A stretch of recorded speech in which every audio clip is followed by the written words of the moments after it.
آج میری طبیعت ٹھیک نہیں ہے، ہم کل بات کریں گے۔ میں نے ہاں کہا اور فون رکھ کر سو گئی۔ رات کے 2 بجے اچانک سے پھر میری آنکھ کھلی اور نہ جانے کیسے اس کا نمبر ملا دیا۔ اس کا نمبر دوسری لائن پر مصروف تھا۔ 5 منٹ بعد مجھے کال آئی اور وہ مجھ سے کہنے لگا کہ یار میں دوست سے بات کر رہا تھا۔ اگلے دن صبح سے شام ہو گئی، مجھے کال نہیں آئی۔ میں نے دوبارہ سے کال کی، دیکھا تو پھر سے نمبر مصروف جا رہا تھا۔ 1 منٹ بعد مجھے کال آئی، اس نے مجھ سے کہا کہ یار کیا مسئلہ ہے تمہیں، میں دوست سے بات کر رہا ہوں، کیوں مجھے بار بار کال کر کے پریشان کر رہی؟ میں خاموشی سے اس کی بات سنتی رہی اور کچھ وقت کے لیے ہم دونوں خاموش رہے۔ پھر وہ کہنے لگا کہ ایسے ہی خاموش رہنا ہے تو مجھے بتا دو، میں کال کٹ کر دیتا ہوں۔ میں نے ہنس کر کہا جیسے تمہیں ٹھیک لگے۔ پھر اس نے مجھے کہا آج کے بعد مجھے کال مت کرنا، مجھے تیری دوستی کی ضرورت نہیں۔ پھر اس نے کال بند کر دی۔ مجھے یقین نہیں آیا، میں نے کچھ دیر بعد اس کو کال کر دی۔ اس بار بھی اس کا نمبر بزی جا رہا تھا۔ پھر اس نے میری کال ریسیو کی اور بہت غصے سے بولا آج میری بات کان کھول کے سن لو، تیری میری دوستی اب اور آگے نہیں چل سکتی۔ میری زندگی میں تجھ سے اچھی لڑکی آ گئی ہے۔ 6 سال کا رشتہ اس نے ایک پل میں ہی ختم کر دیا۔ میں نے آخر اس سے پوچھا کہ آخر کون ہے وہ لڑکی؟ وہ مجھ سے کہنے لگا تم ہوتی کون ہو میری لائف میں انٹرفیئر کرنے والی؟ میں ہنسی اور پھر بولی میں کون؟ آنکھ جیسے ساتھ ہی نہیں دے رہی تھی میرا درد آنسو بن کر باہر نکل رہا تھا۔ میں نے کہا میں دوست ہوں تمہاری، کیا تم مجھے بھول گئے ہو؟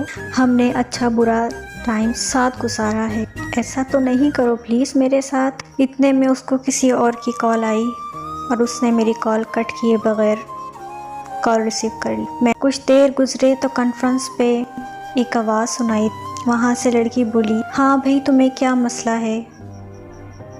میں نے کہا کہ میں فالتو لڑکیوں سے بات نہیں کرتی اور تم ہوتی کون ہو مجھ سے یہ پوچھنے والی؟ تو وہ ایک دم غصہ ہو گیا اور مجھے کہنے لگا تمیز سے بولو، میری ہونے والی بیگم ہے یہ اور تو میری بس دوست ہے، بس دوست۔ پھر میرے پاس بولنے کو کچھ نہیں تھا۔ میں نے اپنے آنسو صاف کیے اور روتے ہوئے الفاظوں سے کہنے لگی میں وہ ہوں جو تم روتے تھے اور میں تم کو چپ کرواتی تھی، میں تمہیں دلاسا دیتی تھی۔ تمہیں یاد ہے میں تمہیں شعر بولتی تھی کہ تم میرے شعر ہو اور شعر روتے ہوئے اچھے نہیں لگتے۔ میں ہوں ہمیشہ ساتھ تمہاری بیک پر، تم پریشان مت ہوا کرو۔ تم میرے دوست نہیں، تم میرے دوست سے بڑھ کر ہو۔ میں وہ تھی، میں تمہیں دلاسا دیتی تھی آج دن اچھے نہیں ہیں، کل انشاءاللہ اچھے ضرور آئیں گے۔ اتنے میں وہ بولی جان پلیز تم اسے بلاک کر دو۔ میں نے بس اتنا کہا بلاک کرو یا جو بھی، مگر ہر کسی کو جان بولنے والی لڑکیاں کسی ایک کی نہیں ہوتی۔ میں نے یہ کہا اور کال کٹ کر موبائل سائڈ پہ رکھ دیا اور میں بہت میں کچھ ٹائم بیمار بھی رہی، دوستی میں ستم کی اور کیا حد بتاؤں میں آپ کو۔ وقت گزرتا گیا، میں نے خود کو بہت مشکلوں سے سنبھالا۔ 4 سال بعد مجھے ایک رانگ نمبر سے کال آئی۔ میں نے کال اٹینڈ کی اور کال اٹینڈ کرتے ہوئے ہی میں نے اس کی آواز پہچان لی۔ میں کال کٹ کرنے ہی لگی تھی، اتنے میں آواز آئی پلیز کال مت کٹ کرنا، تمہیں اللہ کا واسطہ ہے۔ اس نے مجھ سے کہا کہ کیسی ہو تم؟ میں نے اس سے کہا کوئی کام ہے جو کال کی ہے آپ نے؟ آپ مجھے کام بتائیں، مجھے بہت سے کام ہیں جو مجھے کرنے۔ تو مجھ سے کہنے لگا تم مجھ سے ابھی تک ناراض ہو؟ میں خاموش رہی۔ پھر اس نے پوچھا کہ تم نے شادی کر لی؟ میں مسکرائی اور میں نے کہا کیا تم نے شادی کر لی؟ تو وہ بولا امیر باپ کی بیٹیاں شادی کہاں کرتی ہیں، بس یوز کر کے پھینک دیتی۔ کہیں نہ کہیں مجھے اس سے محبت ہو گئی تھی اور آج اس نے مجھے چھوڑ دیا۔ شاید یہ میری سزا تھی کہ میں نے تیری دوستی کو ٹھکرایا اور میری محبت مجھے ٹھکرا کے چلی گئی۔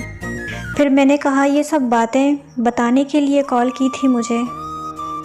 تو وہ کہنے لگا پلیز واپس آ جا میری لائف میں، ہم پھر سے ویسے ہی رہیں گے جیسے ہم رہا کرتے تھے۔ میں نے پھر اس کو کہا معذرت کے ساتھ تمہارے ہم نام سے میں عشق کر بیٹھی ہوں، اب دوستی سے بہت دور آ گئی ہوں میں۔ جب تم نے میری دوستی ٹھکرائی تھی نا تو نفرت ہو گئی تھی مجھے تمہارے نام سے، مگر نہ جانے کیوں تمہارے ہی ہم نام سے مجھے عشق ہو گیا۔ یار بس اب مجھے اور تکلیف میں نہیں رہنا، میں تھک چکی ہوں بہت زیادہ۔